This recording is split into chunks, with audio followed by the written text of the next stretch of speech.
Hello everybody, it's Jesse from J&N Aquarium Supply here, and today we're going to talk about proper fish bagging.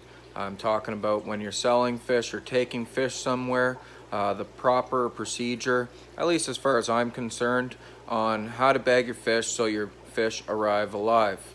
So stay tuned and we'll get right to it.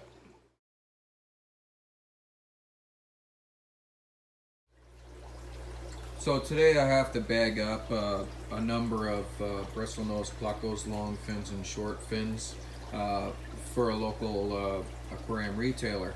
I supply them with bristlenose plecos. How's that works? Because I tend to have lots and I'm pretty good quality. So today we have to bag up a bunch. I'm going to show you how I bag them up for a supplier. Now mind you, I do bag them maybe a little bit heavy. Just because they're going to be in a bag for a maximum of an hour. So we'll get right to the first step. So the first step for me is being prepared. I need a net obviously to catch the fish. I like to use just a dollar store milk jug or juice jug. That's what I'm going to keep the bag in. And then bags and elastics. And one other thing I like to use, I do not have an oxygen tank, so I just keep from my big air pump, I keep a line ready to fill the bag up with air. Some people just swoop the bag up and get air. I'm not that coordinated, so I do it this way. These are the bags I'm using. They're about 1.5 feet long by I don't know what they are, to be honest with you. I just know they work for me. So they're about 8 inches wide, and these seem to work. Now the biggest mistake anybody makes who's new to bagging fish is they put way too much water in and not enough air. That's the most water I would put in, and that is actually too much. I'm going to take a little bit out. Basically, when the bag is tied, you want to have at most 1/3 water to 2/3 air. The fish need the air, the oxygen, way more than they need the water. So for this bag, that's the appropriate amount of water. I had to put the camera down to do that, but that's the appropriate amount. So then I put the bag into the juice jug like so. I roll the top down. I'll do that when I put the camera down, and then I start catching the fish for that bag. So that's how I like the bag in the jug ready to start. I roll the top down so it's more rigid so I can put fish in it more easily. And next step is to scoop some fish.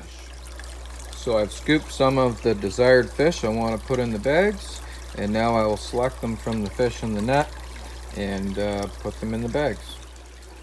So this order was for 15 short fin brown bristlenose plecos and for 6 long fin albino bristlenose plecos. So I've caught 8 out of the 15 browns.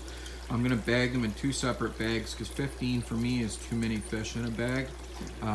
So they're bagged, caught. We have to unfold all this stuff. I'm trying to do this with one hand. It's actually a little bit difficult.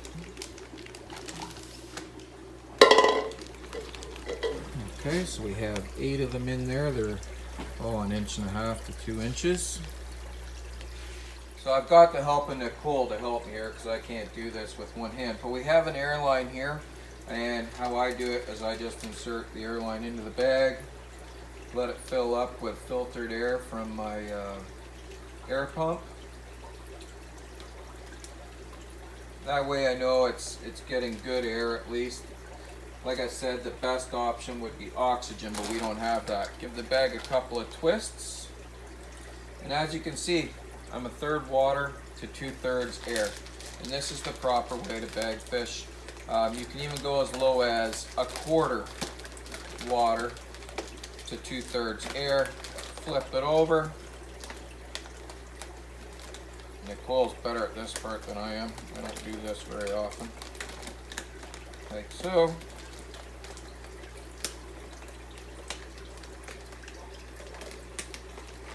And that's a properly bagged.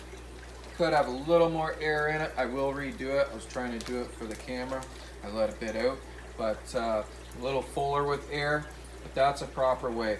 These fish can last 8 hours like this if the temperature stays good. And if you're going to be taking fish to the auction, this is the way they want them to look. Like I said, a little fuller in air. I'm going to redo it, but that's what we're looking for.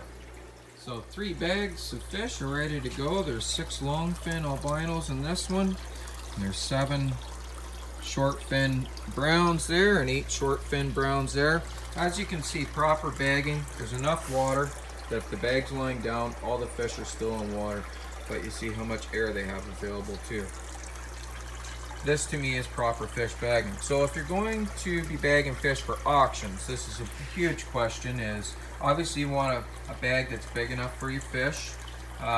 Personally with plecos, I probably wouldn't bag any more than 4 this size to a bag like this, because at auctions your bags are going to be sitting around a lot longer. They're probably going to be in the bags minimum 8 hours.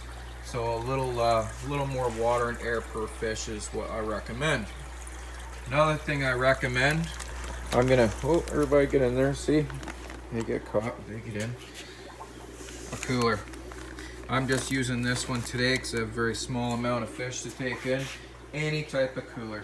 This is what you need to succeed when you're delivering fish. Whether it be auctions, whatever. Try to keep the temperature as temperate as possible to what they just came from. So that's how they're stocked in there. I'll close that lid up, and these are ready to go off to my local fish store. This is what we got left in this tank, still tons. But anyways, common questions, where do I get bags? Talk to your local fish store. They should be able to sell you bags. And elastics, I get them at the dollar store. Other than that, I think we've told you pretty much everything. One last thing for auctions and whatnot, or if you're gonna ship fish, if you can, try to fast them for even 2 days before you take them to the auction. So they may not have as much poop left in their system, and they won't poop in their water quite so much. That's a very important fact. Please fast your fish before you bring them to auctions. Anyways, I hope this was helpful, and happy fish keeping. I'm off to my local fish store.